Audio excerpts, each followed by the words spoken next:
আওয়ামী লীগ সরকার পতনের পর বাংলাদেশে ভারতীয় ভিসা কার্যক্রম সীমিত করা হয়। এতে বিপাকে পড়ে চিকিৎসার জন্য ভারতে যেতে ইচ্ছুক বাংলাদেশি রোগীরা। কাতার ভিত্তিক সংবাদ মাধ্যম আল জাজিরার এক প্রতিবেদনে বলা হয়, ৫ আগস্টের পর বাংলাদেশি রোগীর সংখ্যা ৮০% কমে যাওয়ায় ভারতের হাসপাতালগুলোতে বিদেশি রোগীর সংখ্যা প্রায় অর্ধেক নেমে আসে। ভারতের স্বাস্থ্যসেবা খাতে বাংলাদেশি রোগীরা একটি বড় অংশ দখল করে। প্রতি বছর প্রায় ২০ লাখ বিদেশি রোগী চিকিৎসার জন্য ভারতের বিভিন্ন হাসপাতালে যান, যার ৬০% বাংলাদেশি।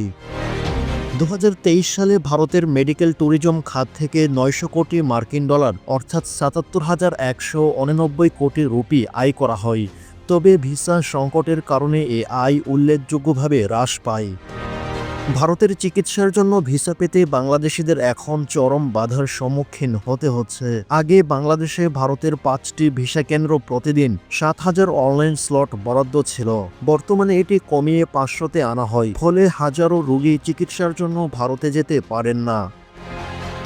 অন্যদিকে ভারতের বিভিন্ন নামকরা হাসপাতাল যেমন কলকাতার পিয়ারলেস, বেঙ্গালুরুর নারায়ণ হেলথ, চেন্নাইয়ের অ্যাপোলো এবং ভেলোরের ক্রিশ্চিয়ান মেডিকেল কলেজ বাংলাদেশি রোগীদের অভাবে আর্থিক ক্ষতির মুখে পড়ে। উদাহরণস্বরূপ কলকাতায় পিয়ারলেস হাসপাতাল আগে দৈনিক ১৫০ জন বাংলাদেশি রোগী আসত, যা এখন কমে ৩০ জনের নিচে নামে।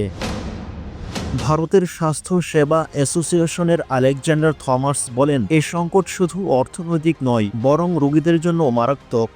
ভিসা সহজ করার মাধ্যমে এই সংকট কাটিয়ে ওঠার আহ্বান জানিয়েছেন তিনি। বাংলাদেশি রোগীদের ভিসা প্রাপ্তিতে এ সংকট ভারতের চিকিৎসা খাতে বড় ধরনের প্রভাব ফেলে।